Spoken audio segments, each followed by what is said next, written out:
Pourquoi attendre 2026? Pourquoi attendre toujours demain ou après-demain ou le mois prochain ou l'année prochaine pour faire quelque chose? Tu sais que tu dois faire quelque chose, tu sais exactement ce que tu dois faire, mais tu continues à le décaler. Si c'est pas aujourd'hui, ça sera demain. Si c'est pas demain, bon bah j'attends lundi. Ah bon bah si c'est pas lundi, j'attends le mois prochain. Si c'est pas le mois prochain, bah j'attends l'année prochaine. Et vous allez commencer 2026 comme vous avez commencé 2025, avec les 2, 3 premières semaines à fond.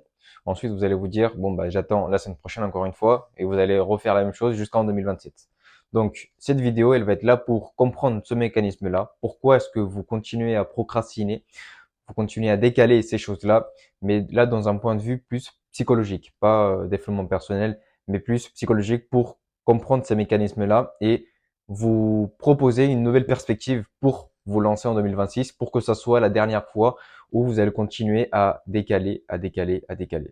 Faut savoir que quand vous décalez quelque chose, quand vous savez que vous devez faire quelque chose mais que vous ne le faites pas, c'est parce qu'il y a un désalignement, d'accord? Il y a un désalignement entre ce que vous voulez faire, toujours un désalignement entre ce que vous faites, entre l'action, entre ce que vous pensez et ce que vous êtes. Donc, il y a un désalignement entre l'identité profonde et ce que tu veux faire. Donc, ton cerveau, quand tu vas vouloir faire quelque chose, ton cerveau, il va toujours trouver un bénéfice émotionnel. Donc, si tu sais que tu dois aller à la salle, si tu sais que tu dois faire un projet, que tu dois écrire un livre, mais que tu continues à le procrastiner, c'est parce que ton cerveau, malgré cette envie que tu et malgré cette conscience que tu as de devoir le faire aujourd'hui, c'est que ton cerveau, il trouve un bénéfice émotionnel. Et c'est sur bénéfice-là qu'on va travailler. C'est pourquoi est-ce que mon cerveau préfère ne pas le faire que le faire et de retravailler cette perspective-là pour changer la façon de voir les choses. Donc demande-toi, est-ce que tu es honnête sur ce que tu veux ou est-ce que tu te mens à toi-même pour être dans un déséquilibre confortable? Puisque je vous ai dit que vous êtes dans un désalignement entre ce que vous faites, ce que vous dites et ce que vous pensez, mais votre cerveau, votre système nerveux, il y trouve une cohérence à faire ça. Parce que forcément, justement, que si vous n'allez pas à la salle, c'est parce que il y trouve un bénéfice. Le bénéfice peut être ne pas voir cette personne que vous ne voulez pas voir. C'est ne pas souffrir. C'est ne pas avoir froid. C'est continuer à garder cette identité. Ça va être toujours cette identité qui ne veut pas être dissoute et qui ne veut pas disparaître, forcément. Parce que c'est votre identité qui vous a aidé à être là jusqu'à aujourd'hui et qui vous a aidé à grandir. D'accord? Vous avez plein de mécanismes de défense aujourd'hui. Vous avez plein de manières d'être. C'est ce qui fait votre personnalité. D'accord? Et c'est ce qui fait qu'aujourd'hui, si vous voulez changer, forcément, ça va être compliqué puisque votre cerveau est déjà habitué à une identité. Donc aujourd'hui, c'est normal que vous ayez du mal à changer et ce n'est pas en attendant la semaine prochaine ou le mois prochain ou l'année prochaine que vous allez changer. Parce que si vous n'avez pas fait le travail en amont de cette identité-là, de la personne que vous voulez être, parce que si vous voulez aller à la salle, vous voulez être quelqu'un de sportif, quelqu'un avec un corps sain, vous ne pouvez pas attendre arriver à ce moment-là parce que si vous attendez, c'est que vous êtes dans l'inaction. Et si vous êtes dans l'inaction, l'identité sera la même aujourd'hui ou l'année prochaine. Si vous n'avez rien fait entre ce laps de temps-là, vous n'allez pas changer puisque vous serez la même personne et vous aurez la même difficulté à faire le premier pas.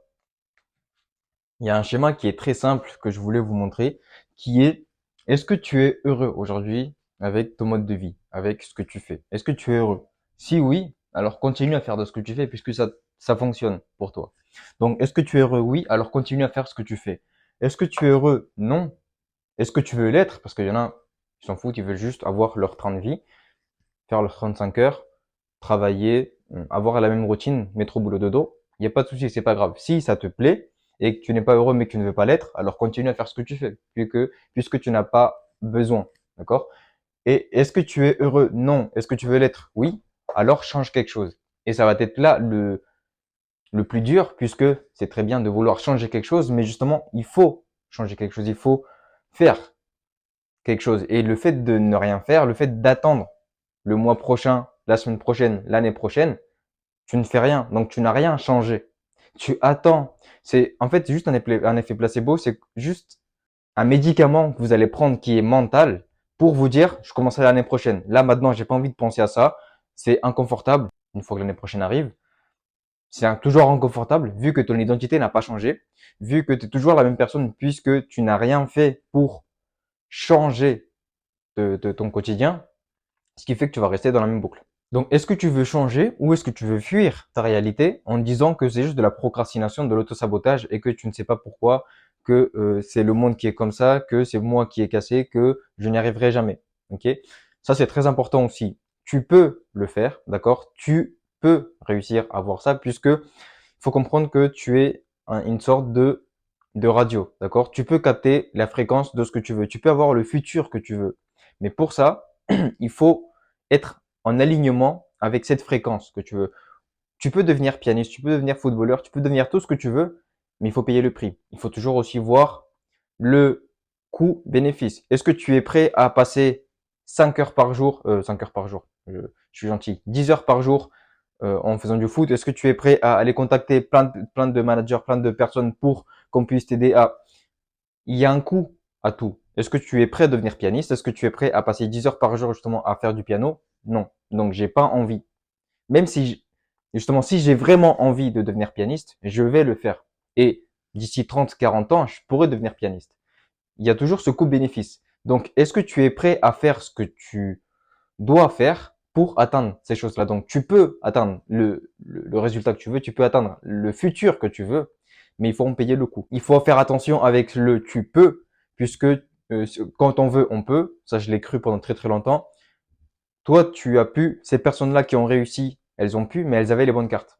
Aujourd'hui, peut-être que tu n'as pas les bonnes cartes pour atteindre cet objectif-là. Tu pourras dans un futur, mais aujourd'hui, tu ne peux pas parce que tu n'as pas les bonnes cartes. Et les bonnes cartes, c'est justement, c'est la mentalité, c'est ton identité qui n'est pas prête, ton identité qui n'est pas prête à aller à la salle demain. Si tu ne fais rien, elle ne sera pas prête la semaine prochaine non plus, ni le mois prochain, ni l'année prochaine. Donc, il faut changer ton identité.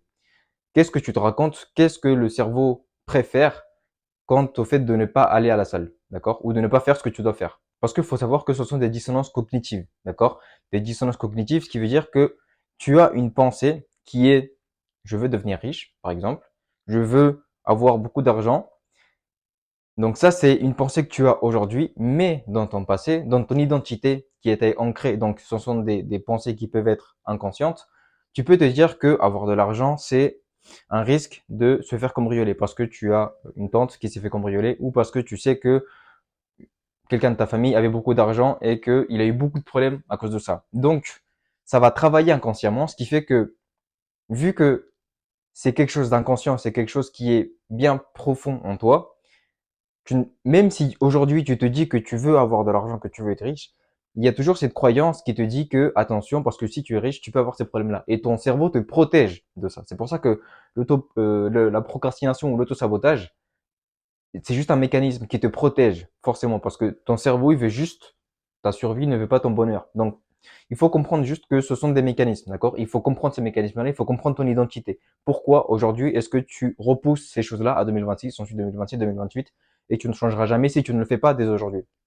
C'est normal d'avoir peur, c'est normal d'avoir du mal, puisque tu n'as jamais été préparé à ça. Et ce n'est pas en attendant chaque année ou la semaine prochaine ou le mois prochain que tu vas réussir. Parce qu'il faut le faire dès aujourd'hui. Mais pour ça, il faut d'abord travailler cette identité-là, pour savoir pourquoi est-ce que tu le fais. Donc déjà, il faut comprendre aussi le prix émotionnel de ne pas faire ce que tu devrais faire. Quand tu sais que tu dois faire quelque chose mais tu ne le fais pas, il faut comprendre ce que tu laisses, puisque ça a un coût également. Le coût, c'est montrer à ton cerveau, te montrer à toi-même, montrer à ton identité qui est déjà bien ancrée, que même quand tu te proposes quelque chose, tu ne l'atteins pas. Donc que tu n'es pas capable. Donc ça, c'est une croyance qui est déjà là, tu n'es pas capable. Et donc le fait de ne pas faire ce que tu t'étais dit de faire, c'est je ne suis pas capable, c'est je n'ai pas de parole avec moi-même. Et ça va continuer à ancrer cette croyance-là en toi. Et plus tu attends, plus cette croyance va être difficile d'enlever puisque elle va s'ancrer encore plus profondément en toi. Le prix émotionnel aussi, c'est d'accepter d'être en dessous de ce que tu penses vouloir et ce que tu penses valoir. Parce que si tu penses que tu peux avoir une entreprise, que tu peux être auto-entrepreneur, mais que tu ne te lances pas, tu acceptes de garder un mode de vie qui ne te convient pas.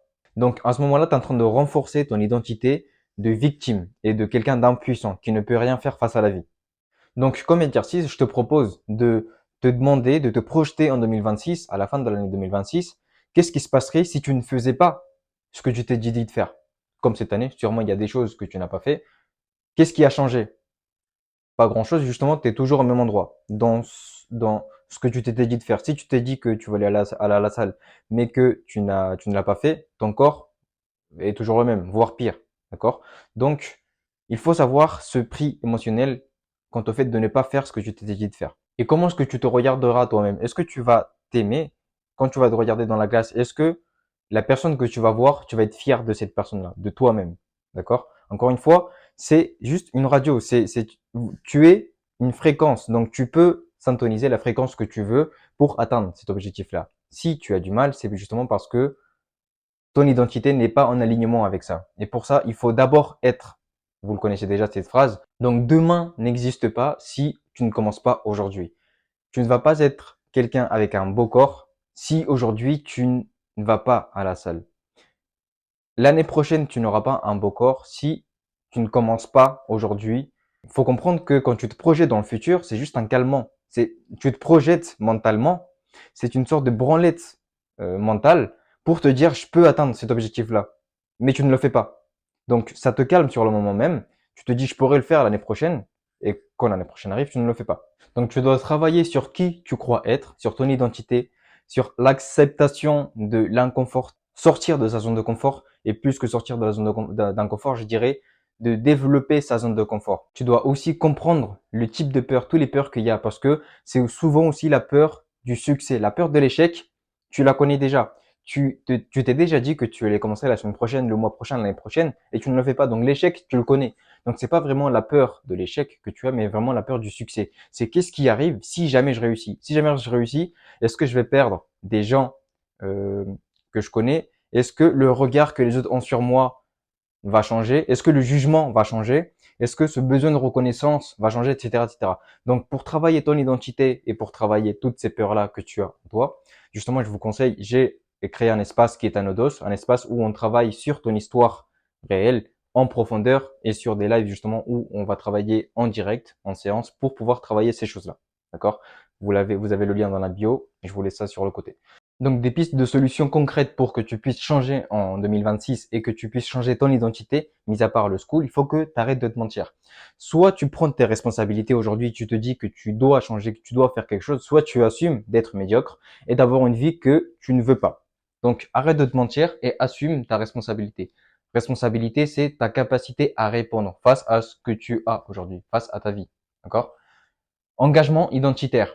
Ça, c'est très, très important puisque aujourd'hui, tu as habitué ton cerveau à ne pas faire ce que tu dis. Tu dis que demain, tu vas faire quelque chose, tu ne le fais pas. Donc, un conseil que j'ai utilisé personnellement et qui est très, très puissant, la manifestation en soi, c'est ça. La manifestation, c'est juste quand tu dis quelque chose et qu'au final, tu le fais. Puisque c'est toi qui vas faire. C'est via l'action que tu vas atteindre ces objectifs-là. Par exemple, un truc tout bête. Pour quand j'ai commencé à vouloir reprogrammer mon cerveau, j'ai pris un cahier où je me suis dit, dans ce cahier-là, tout ce que j'allais écrire, j'allais le faire, j'allais le manifester. La première chose que j'avais écrit, c'est chaque semaine, c'est le conseil que je te donne, c'est aujourd'hui, on est le dimanche 20, 21, dimanche 21. Donc, 21 décembre. Dès demain ou dès quand tu verras cette vidéo, pendant une semaine, tu te dis, je vais faire quelque chose tous les jours. Tu prends un cahier où tu vas écrire et tu dois commencer à faire comprendre à ton cerveau que dès que tu écris quelque chose de ce cahier-là, c'est comme si c'était fait. Ce que j'ai fait, c'est que j'ai écrit comme première chose, c'était faire la vaisselle tous les jours. Faire la vaisselle tous les jours, je peux pas me coucher si la vaisselle n'est pas faite. C'est quelque chose de simple pour commencer à reprogrammer ton cerveau. Donc, ça peut être marcher 5 minutes, ça peut être faire 2 pompes, ça peut être faire ce que tu veux. Si tu ne te crois pas capable de faire ça, ne l'écris pas. Vaut mieux ne rien écrire et ne rien faire. Mais dès que tu écris quelque chose, fais-le. Parce que comme ça, tu vas commencer à reprogrammer ton cerveau que dès que tu écris quelque chose dans ce cahier-là, c'est fait. Et je peux te dire que c'est vraiment ça la manifestation. C'est quand tu écris quelque chose et tu vois que c'est fait, tu vois que tu as ce pouvoir-là de changer les choses. Mais parce que c'est toi qui as fait les choses, c'est toi qui as agi. D'accord? Donc, engagement identitaire, trouve quelque chose à faire chaque semaine, tout petit truc, où tu l'écris dans un cahier et tu le fais. Ça peut être quelque chose de très très simple. Et ensuite, d'accepter d'avancer avec la peur. La peur, tu ne peux pas l'enlever. Je ne veux pas te dire, n'aie pas peur. La peur, elle est là. La peur, elle est saine, puisque la peur, elle est là pour te protéger. C'est juste que justement, il faut être courageux, parce que tu vas avancer malgré cette peur-là. Donc, accepte d'avancer avec de la peur. Tu ne peux pas te dire, j'attendrai quand je n'aurai plus peur.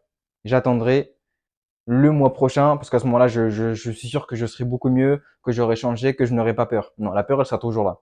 Donc, encore une fois, si tu veux travailler sur tes croyances, si tu veux travailler sur ton identité, le school est dans ma bio.